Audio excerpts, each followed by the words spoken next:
Seattle rain doesn't rush. It falls one drop at a time, steady and patient, like it had signed a long-term contract with the clouds. The smell of coffee from the corner shop blends with damp earth, while the sound of the streetcar hums like the city's morning alarm. I'm Elena Moore, 33, operations assistant at BlueWave Dynamics, currently avoiding my third puddle in under 2 minutes. I've been here 6 years, long enough to know that a positive work culture is often just a polite way to say everyone's exhausted. Our company is famous for its growth rate, and equally famous for having a boss who talks more than he works.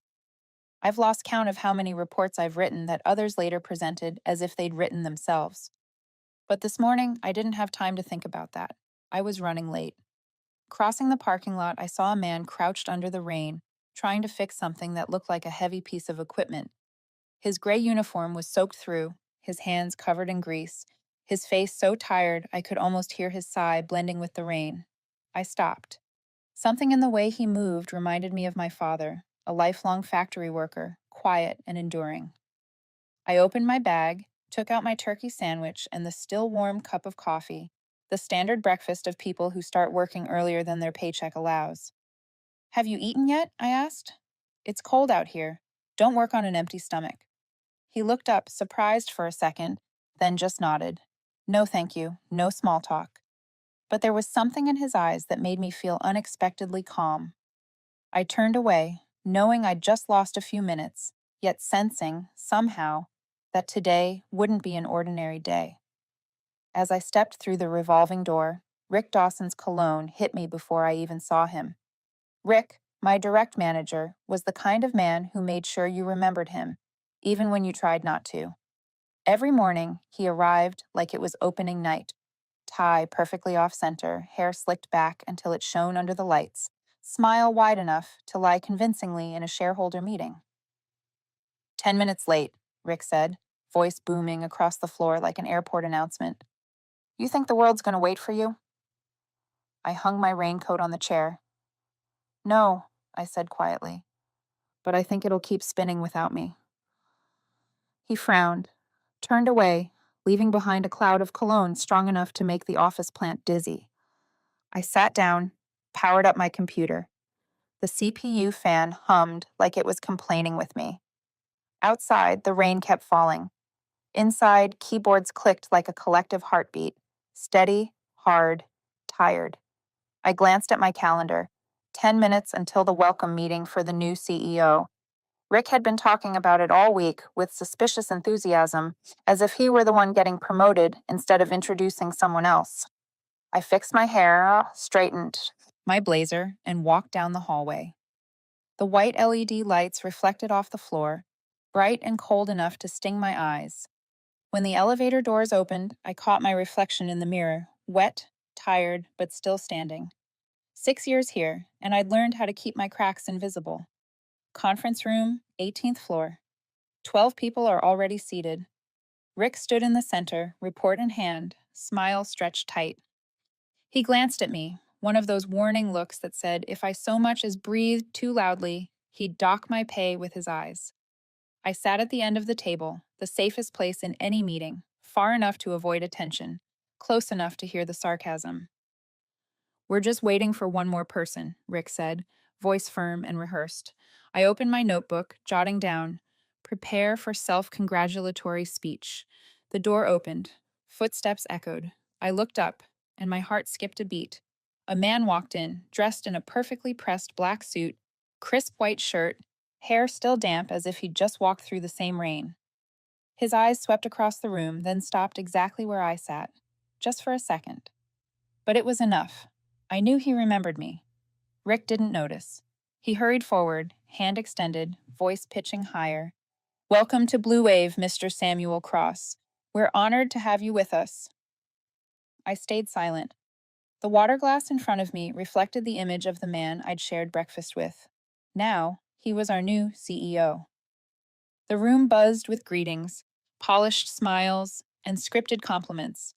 But all I heard was the rain outside, steady, patient, reminding me that sometimes the quietest gestures spark the biggest changes. I don't know where you're listening to this story, maybe on your lunch break, or on your commute home between honking cars. But if you've ever had your own Rick Dawson, someone who mistook your patience and kindness for weakness, you'll understand this feeling. Don't worry, the best part hasn't even started yet. And if you love stories about smart justice and clean revenge, stay with me. And if you're somewhere it's raining, congratulations. You'll understand me better than anyone else. The air in the conference room felt thick, like coffee forgotten overnight.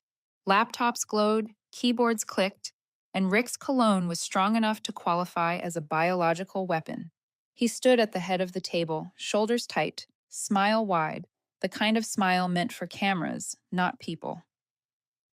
I am very pleased to introduce our leadership team to Mr. Cross, Rick said, drawing out his words like he was hosting a show about himself.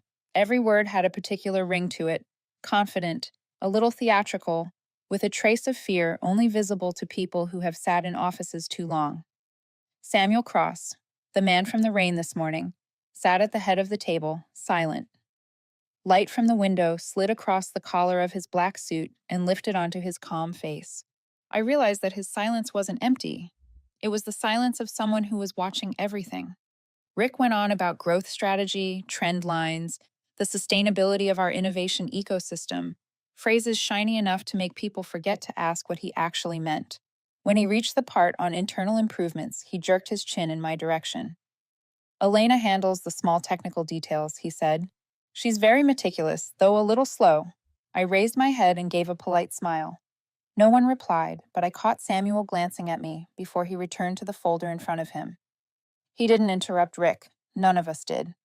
We had all learned that reacting at the wrong moment only turns you into the subject of a lessons learned email the next day. Rick rapped with a self-satisfied laugh. I believe that under my leadership, my operations group is a model of efficiency and team spirit.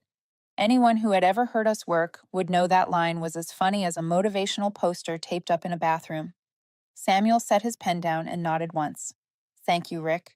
An impressive presentation. His voice was low and even, no rise, no drop. But every word hit the table like a small stone. He flipped a few pages, then asked, slow and clear, could you send me the raw data behind these numbers? I'd like to look a bit closer. Rick stalled for a beat. Of course, he said quickly. I'll have Elena prepare it. She knows every detail. I gave a small nod, though he didn't bother to look. I was used to the assign it out, take the credit routine, but this time felt different. Samuel looked directly at me, brief but definite. Good, he said. I look forward to seeing it soon. The meeting broke up. People poured into the hallway, tossing out hollow compliments everyone knew weren't real. Rick strode past, tapping his folder like he'd just won something. See, he said as he passed me, presence matters, not details. I smiled and let it go. Presence, I thought. The only thing he has that no one wants to learn. By afternoon, the first message from the executive office hit the internal inbox, a request to recheck all financial, operations, and contract data from the past 6 months. I stared at the line, felt my breath lengthen by one count. Not fear, more like the familiar air before a storm, the kind that doesn't roar in, but still sweeps away anything that can't stand on its own. Rick showed up in my doorway wearing a tight smile. Elena, I need you to help with a few checks for Mr. Cross. Be thorough this time. Let's not have any mistakes. I looked at him and nodded, voice soft, almost nothing. I'm always thorough, Rick. The question is whether you want the real results. He didn't answer. He left behind cologne and the hard smack of shoes on tile like he was stepping on something tender. I opened my laptop and started pulling folders.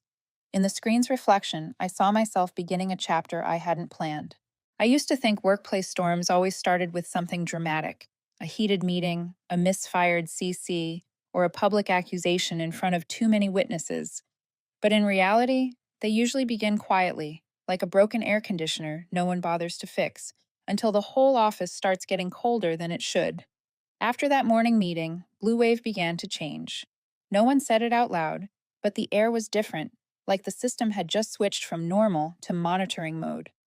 The first email came from internal audit, requesting a review of all project expenses for Q2 and Q3. Please submit all related raw data by Friday. I got a copy. So did Rick. But I knew he'd never read past the second line. Rick wasn't the kind of man who read emails. He was the kind who sent them, so someone else could fix the mistakes. That afternoon, he walked into my office, tie crooked, cologne sharper than usual, as if he were trying to cover another smell, the smell of fear. Elena, I need you to filter the vendor list for the last 3 projects, NovaFlow, PulseX, and Eon Edge, as soon as possible. I didn't need to open the system to know. Those 3 projects existed only on PowerPoint, nothing but names. What filters do you want me to use? I asked, keeping my tone neutral. Rick's eyes flicked to the right, a reflex of a man about to lie. Just check the payment dates and approvers, that's all. I nodded. In my head, I'd already opened a folder named Temp Backup. Do not delete. That night, I stayed late. The printer downstairs hummed in rhythm with the rain hitting the windows, like percussion for an old, familiar song. I brought up the 6-month expense report. Line by line, the numbers appeared, cold and metallic. A strategic consulting firm received over $120,000 with no attached contract. A series of team development programs signed by Rick, but no actual projects to match. An R&D optimization group, a name that sounded like something an AI made up out of boredom, had been wired 7 payments, all approved on the same day. I sat there, fingers tight on the mouse until the plastic creaked. But no, I wasn't shocked. Just cold. Not because Rick was corrupt, I'd suspected that long ago, but because I was the one who entered those numbers, who formatted them neatly, aligned every column, adjusted every comma. I had helped make the lies look clean. I stood up, poured a glass of water. The cold hit my throat sharper than any compliment Rick had ever thrown my way in a meeting. I sat back down and began backing up everything: files, drafts, emails, all the things I knew would vanish the moment Rick smelled trouble. 6 years working with him hadn't taught me how to be recognized, but it taught me how to survive without taking the blame. The next morning, Rick arrived with his signature smile, the same one he used to convince investors that a demo that barely loaded could revolutionize the market.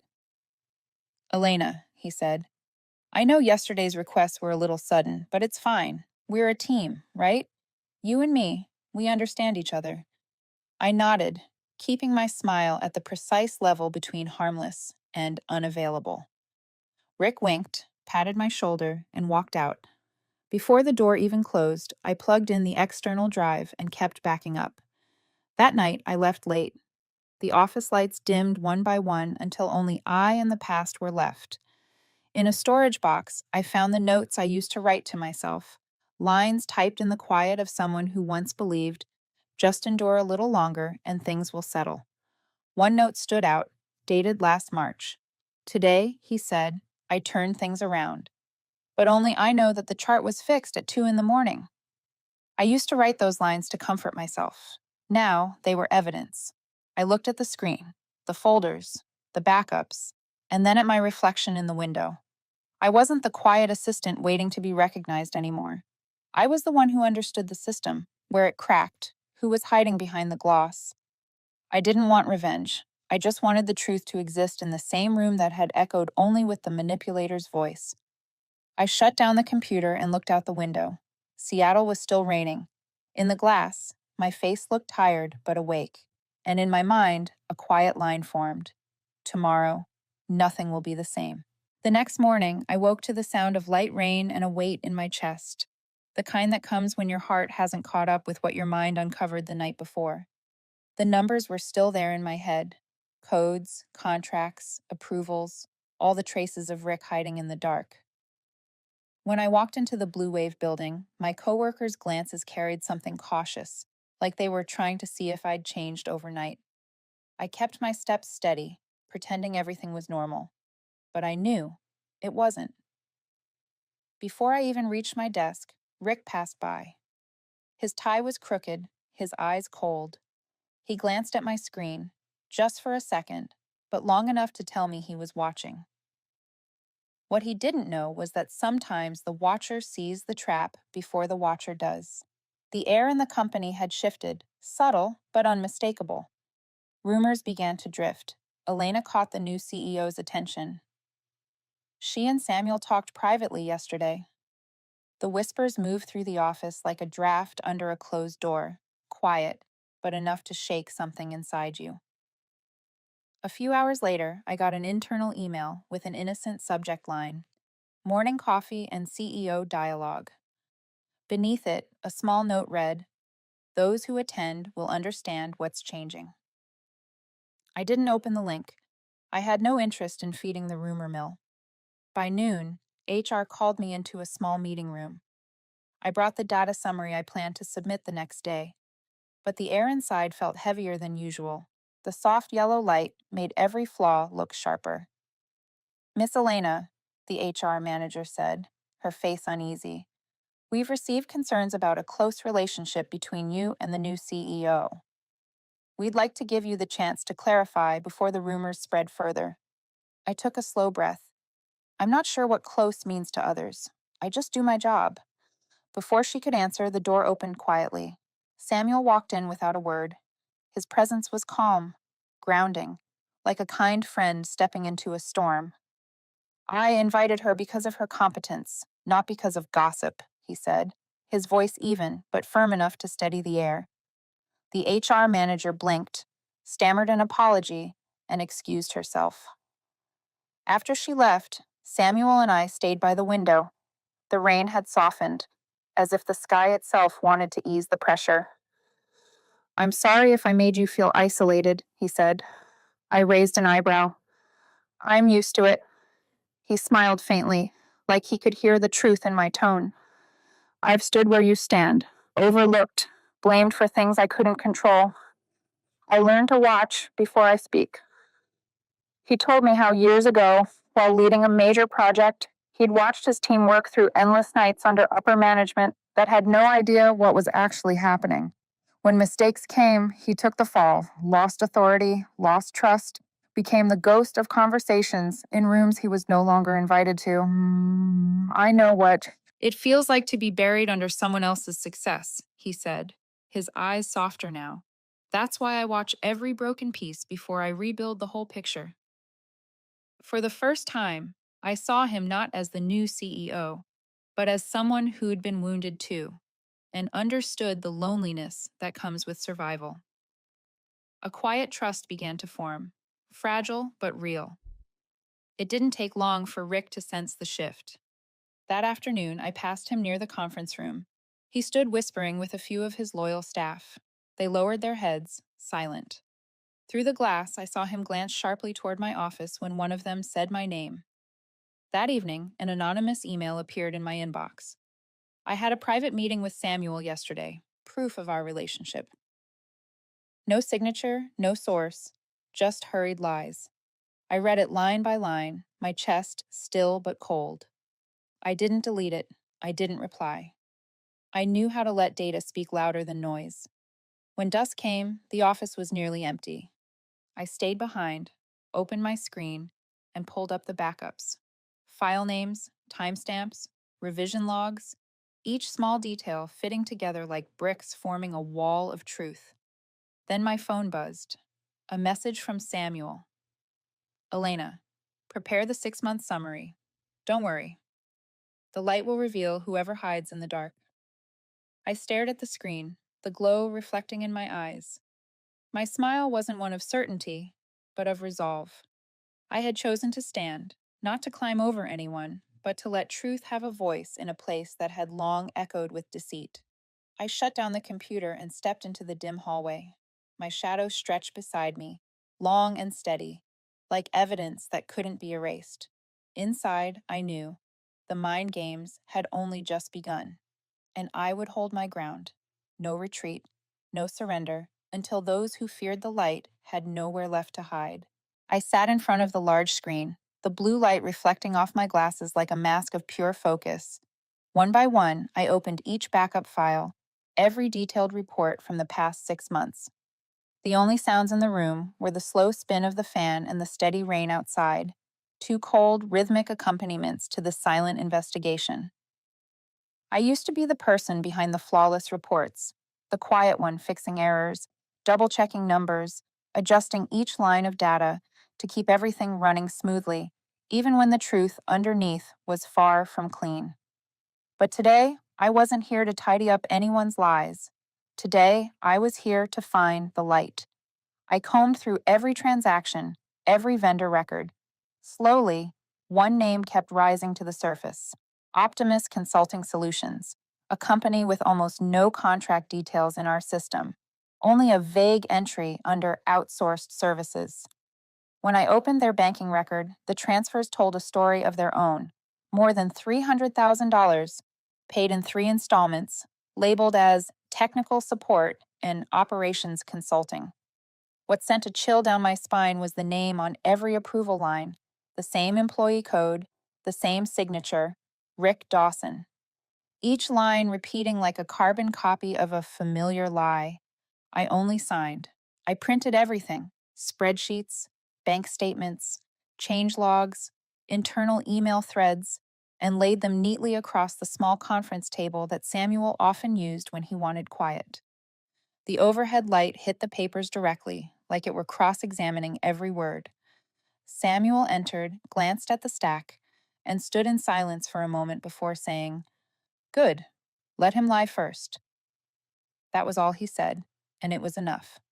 The room went still. I looked up at him. His eyes held no shock, no rush, just patience. When the leadership meeting began, Rick took the floor like a headliner stepping into the spotlight. He spoke about technological expansion, cost optimization, capital efficiency, and team strength. His words flowed with confidence, polished like a pre recorded script. When he finished, Samuel spoke quietly. "Thank you, Rick, but I'd like to see the actual data." Ivan, the head of finance, pressed a key, and the big screen came alive with spreadsheets. Rows moved, figures appeared, graphs unfolded. I sat still, hand resting on my notebook, eyes fixed on the screen. Then came the data I'd printed that morning: the fake company, the bank transfers, Rick's signature on every approval line. Inside me, something broke open. A shiver crawled down my neck. Rick froze. Beads of sweat gathered at his temples. That, that's a system glitch, he stammered. Accounting software error. His voice cracked mid-sentence, like a man gripping a rope he didn't realize had already snapped. Samuel smiled, not mockingly, but with a cold calm, the kind a surgeon wears when looking at an incision already made. "Accounting systems don't sign expense authorizations, Rick," he said, "and they don't invent digital signatures." The room filled with the sound of exhaling. No words, just the shared weight of realization. Eyes darted between Rick, the screen, and each other. Rick tried to speak, but the words never came. I stayed silent.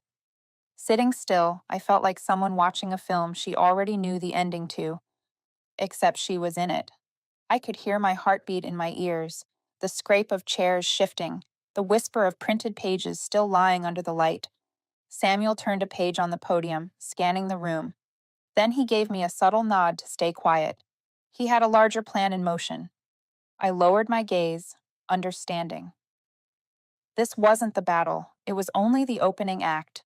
The air at Blue Wave had grown thick, like the ceiling had lowered a few inches, pressing down on every breath. Each exchanged glance carried a layer of caution. Even the sound of a coffee cup hitting the table seemed louder than usual, like it was touching the web of tension stretched tight between the glass walls. I walked down the hallway, my thin jacket doing nothing against the cold creeping from the inside out. The wind didn't pass through the doors, but the silence, the fragmented whispers along my path, chilled my skin just the same. I knew then there was no room left for weakness. When I powered on my computer, the screen lit up oddly. The files I'd spent the entire week arranging were gone. The Q2 audit folder was empty. The hidden backups had vanished too. Only a few hollow folders remained, like the shells of data that once lived. I knew instantly. Rick was erasing the trail. I could picture it. The night before, him sitting in the dark, shirt sticking to his back, hands trembling as he typed the delete commands. Maybe he thought that erasing files meant erasing guilt. But he didn't know I had already backed up everything 24 hours earlier. One copy on an external drive, one on my personal computer at home, and one encrypted upload hidden under a random cloud folder titled Apple Pie Recipe 2003. 6 years working under Rick had taught me one thing. When he faced a crisis, he denied it. And I'd been preparing for this moment of denial ever since the day he taught me how to temporarily handle a financial discrepancy. At around 9 a.m., Rick walked into my office. No knock, no greeting. He closed the door behind him and slid the lock. The metallic click landed like a challenge. His tie was wrinkled, his eyes swollen, his face sleepless, but his voice tried to sound calm. Elena, you can help me this time. I looked up. Help? He lowered his tone. Yes, I know you have the data. If you stand with me, I'll protect you. When this blows up, it won't just be me they drag down. They'll take you with me. You've seen how this company treats people once they're no longer useful. Do you really think Samuel Cross will protect you forever?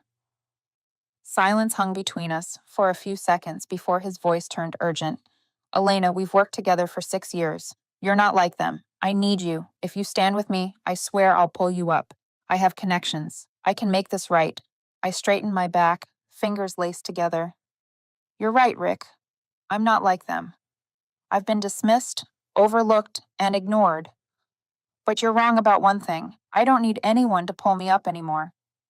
He froze, then muttered, You're making a mistake, Elena. I've saved you from plenty before. You owe me. I answered quietly, I've paid you back, with years of silence. He stared at me for a long second, then turned and slammed the door behind him. The sound echoed through the room like the exclamation mark of an unspoken war. That afternoon, an internal email from Samuel arrived. All hands meeting, 9:00 a.m. tomorrow. Attendance mandatory. I read it, my stomach tightening with a mix of dread and resolve. Rick must have received it too. I could already hear his voice down the hallway, whispering to someone about false rumors and misunderstandings. He was building a fortress of words, hoping it would shield him from the light. That night, the office was silent. I stayed behind, surrounded by hundreds of lines of data, names, dates, amounts, approval codes, digital signatures. My fingers trembled, not from fear, but from the weight of what was about to come. I wondered if I was about to destroy someone's career. Rick was guilty, yes, but part of me was guilty too, for staying silent long enough to let him dig his own grave. Then the memory came back. 2 years ago, Rick humiliating a junior employee in the middle of a meeting. Everyone laughed along, except me. She left a week later. I could still see her eyes, still hear his smirk, and I realized my fear was smaller than the fear of watching that happen again. I shut down the screen, slipped the hard drive into my bag, and locked the drawer. The final backup I sent to Samuel through a secure channel, one only he and I could access. I typed slowly. The report is ready. Do what you believe is right. Click, send. No explosions, no soundtrack, just the soft whistle of wind through the window frame. But I knew that moment had shifted the air across the entire building. I gathered my things, turned off the lights, and paused by the glass door. Seattle was still wet, but a faint glow from the building across the street spilled through, like the first glimmer of truth breaking through the fog. And deep down I knew, from here on, it wasn't about revenge anymore. It was about who would let the truth be seen. The next act would begin at 9 a.m. tomorrow. Before dawn broke through the windows on the 18th floor, I was already there. The lights in the corridor were dim, the silence heavier than usual, as if the entire building was holding its breath, waiting for something to happen. I carried the external drive, printed reports, and a quiet confidence. Behind me, footsteps echoed one by one, doors opening and closing softly. People arriving to witness whatever was about to unfold. Rick showed up first. From a distance, he looked composed, but up close, the details betrayed him. Slightly swollen eyes, hands tightening around his briefcase a little too often. The internal bulletin had invited the entire company to a financial transparency and strategy update. When everyone had gathered, the stage was set like a ceremony. Spotlights fixed on the podium, the big screen glowing with a title slide: Financial Overview, Truth and Transparency. Rick stood there with his practiced smile, speaking before anyone else could. Good morning, everyone. I'm honored to share with you. He talked about performance, growth metrics, and unrecognized efforts. His voice flowed, but I watched the small betrayals. His lips trembling as he reached the last slide, his finger hesitating over the clicker. Then Samuel stepped onto the stage, not like a man commanding authority, but like a storyteller reclaiming the narrative. He nodded once, pressed the remote, and the screen flickered. Then appeared Optimus Consulting Solutions. 3 large payments: $120,000, $100,000, $80,000. Approved by the executive code belonging to Rick Dawson, accompanied by meaningless notes like operations support and process optimization, and then a snippet of an internal email. I noticed irregularities in these entries. Please confirm with Rick. From a finance associate named Sophie. The room went completely still. Data can't fake emotion. Numbers can't hide the truth. Rick stood before the glowing screen, sweat sliding slowly down his collar. He opened his mouth to speak, but nothing came out. Samuel didn't rush to accuse. He simply looked around the room and said evenly, Robert Dawson, holding executive authority in this company, approved payments to a vendor with no valid contract. Would you like to explain that? Silence thickened. Rick tried to steady his breathing, as though he could inhale enough to anchor himself. That's... It's not a system error, Samuel said, his tone calm but sharp. It was a choice. Systems don't decide who signs. The finance team stirred. Uneasy glances, chairs shifting, a few people pulling out their phones, maybe to record, maybe to remember. Rick's eyes darted around the room, searching for the exit that no longer existed. I stayed still. My eyes were fixed on the screen. My shoulders trembled slightly, but not from fear, from the nearness of justice. I didn't speak because I didn't need to. The truth was speaking. For me. Rick managed. I was just following procedure. Samuel tilted his head slightly, almost smiling. Which procedure is that? The one that allows signing payments to companies with no contracts and no deliverables? He turned to the secondary display. And here, he said, switching screens, the IT access logs show Rick logging into the system at 11:42 p.m., outside normal authorization hours. The record confirms that data was altered before submission for approval. A low gasp rippled across the room. Someone covered their mouth. Another opened their notes app. Rick's mouth hung open, but no sound followed. Sweat rolled down his temple and disappeared into his collar. He stepped back once. I thought if he cried now, I wouldn't be surprised. But what I saw wasn't fear, it was exhaustion. The kind that comes from knowing the fight is already lost. Samuel turned toward me and said softly, Elena did this work. She didn't do it to bring anyone down. She did it to let the truth stand up. A small wave of applause broke out. Not loud, but sincere. A few people stood, clapping hesitantly. People who once whispered that I was the CEO's favorite. Now they applauded the woman they had never really seen. Rick turned. His eyes met mine. Defeat, anger, and something else. Realization. He looked at me, then at Samuel, as if to ask, how did she end up with the power I never had? Samuel stepped forward, his tone steady. We are suspending Robert Dawson effective immediately pending internal and legal investigation.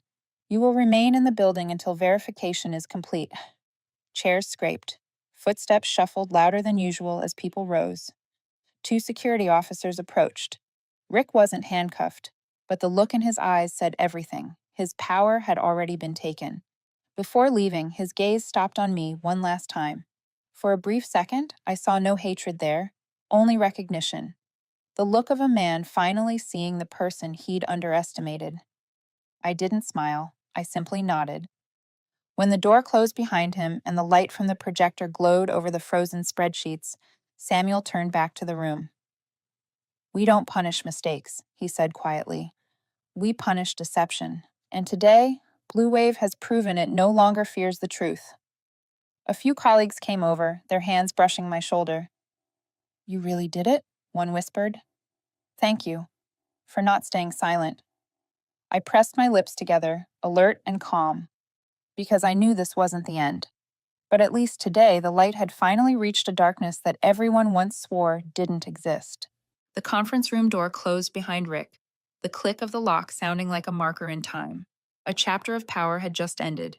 He, the man who once stood under the brightest lights, was stepping off the stage, and I, the person no one ever noticed, found myself standing in the place where every gaze in the room had quietly turned. Samuel spoke softly, his voice not loud, but steady enough to echo through the silence. We don't punish mistakes, we punish deceit. It wasn't just a statement, it was a declaration. The data on the screen had already made it clear. This wasn't a single breach, but an entire network built in the dark. Moments later, the internal announcement went out. Robert Dawson suspended from his role as division director. Interim management to be jointly led by Samuel Cross and Elena Moore. The news spread like fire through dry grass, from finance to engineering to marketing. Everyone knew the balance of power inside BlueWave had just shifted. In the following hours, as I walked through each department, I could feel the air changing. Whispers followed me. She actually did it. Didn't think I'd live to see this day. Some nodded as I passed. Others stopped mid-step, watching from behind glass walls. Their looks weren't resentful anymore. They carried curiosity, respect, and a fragile kind of hope. I entered Rick's old office, not to claim it, but to look at the space where power had lived. I flipped on the light. Darkness withdrew as the white glow spread across the room. Drawer by drawer, file by file, light pushed away the shadows, as if truth itself was finally allowed to exist. Then came the internal system, Rick's old domain of control. With my new credentials, I calmly removed his name from the leadership network. No public announcement, no ceremony, just a single command: remove user from leadership roles. One press of enter. My name, Elena Moore, head of strategic operations, interim, appeared in the updated chart. I looked at the screen, then at the conference room outside. Everyone was quiet, eyes on the display, waiting for what came next. Samuel entered behind me and placed a steady hand on my shoulder. My heartbeat was calm now. No tremor, just focus. He whispered, "You all right?" I answered softly, "I'm ready." The words weren't loud, but they carried enough weight to break through the quiet. I had finally stepped beyond silence. Soon after, I joined the finance department heads for an internal meeting. I stood in the center, reviewing each report, every proposal to fix broken processes and eliminate vague contracts. Voices overlapped, some firm, some uncertain. "We need people we can trust," someone said. I met their eyes, not with new authority, but with responsibility. Fairness, I told myself, had to be practiced, not preached. In the hallway, Sophie, the analyst who had first sent the warning email, approached me. Her eyes glimmered. "Thank him." "You," she said quietly. I smiled. "Let's keep going." Another colleague hesitated before asking, "Do you really think we can change the culture here?" I met his gaze. "If not today, then when?" By day's end, I found myself at Rick's old desk, empty now, quiet. I sat down and opened my laptop. The internal systems had already been updated. New approval rights, stricter audit checks, and a transparent oversight module. Small steps, but they mattered. I placed my hand on the glass surface of the desk, looking at my reflection. The Elena staring back wasn't silent anymore. She wasn't just a witness. Outside, Seattle's rain still fell, soft and steady. But inside this building, it sounded different. The rhythm had changed. The rain was no longer background noise. It was the sound of renewal. I opened an email from Samuel. "Tomorrow's meeting will include the new organizational announcement and strategic direction. Rest if you can." I looked out the window.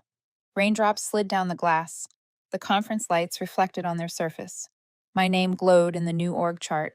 I closed my eyes, inhaled deeply, and exhaled with purpose. I stood, slipped off my damp coat, and placed the external drive in the drawer. It was still heavy, with data, with truth, But my chest felt lighter than it had in years. Not because the victory was complete, but because today I was no longer the forgotten shadow. I walked down the long hallway, light spilling across the walls, my shadow stretching behind me with every step. I knew challenges were waiting ahead, but this time I owned the direction of my next move, not for power, but for responsibility and for the truth. Seattle was still drizzling that morning, but I no longer felt the cold. I arrived early, walking down the hallway that once echoed with the footsteps of power, now a path of my own. Rick's desk sat empty, everything he once touched now just a quiet memory. In my inbox, an internal invitation, a midday gathering across departments titled The Transparent Beginning. The note said everyone should bring their own lunch, a small gesture to rebuild trust. I didn't know who sent it. Maybe something Rick had planned before his suspension, or maybe Samuel's way of resetting the rhythm. But I knew I would go. I packed my lunch the same way I used to on all those early mornings. But this time there was no anxious knot in my chest, no guarded thoughts, just a quiet sense of beginning again. At noon, everyone gathered in the lobby. A long white tablecloth stretched across the tables, sunlight filtering through the tall glass walls, elegant yet warm. Every eye turned toward the small stage where Rick once stood, but today it was empty, waiting for a new voice. Samuel stepped up, holding a small mic. His tone was calm, even. Today, he said, we're not just sharing lunch, we're sharing time. To listen. Then he looked at me and nodded, a silent invitation.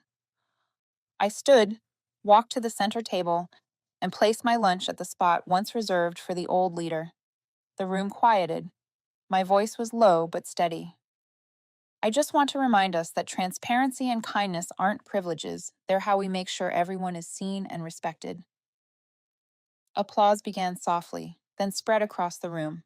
It wasn't loud or performative, just enough to remind each person they weren't alone anymore. As lunch went on, I heard the murmurs around me.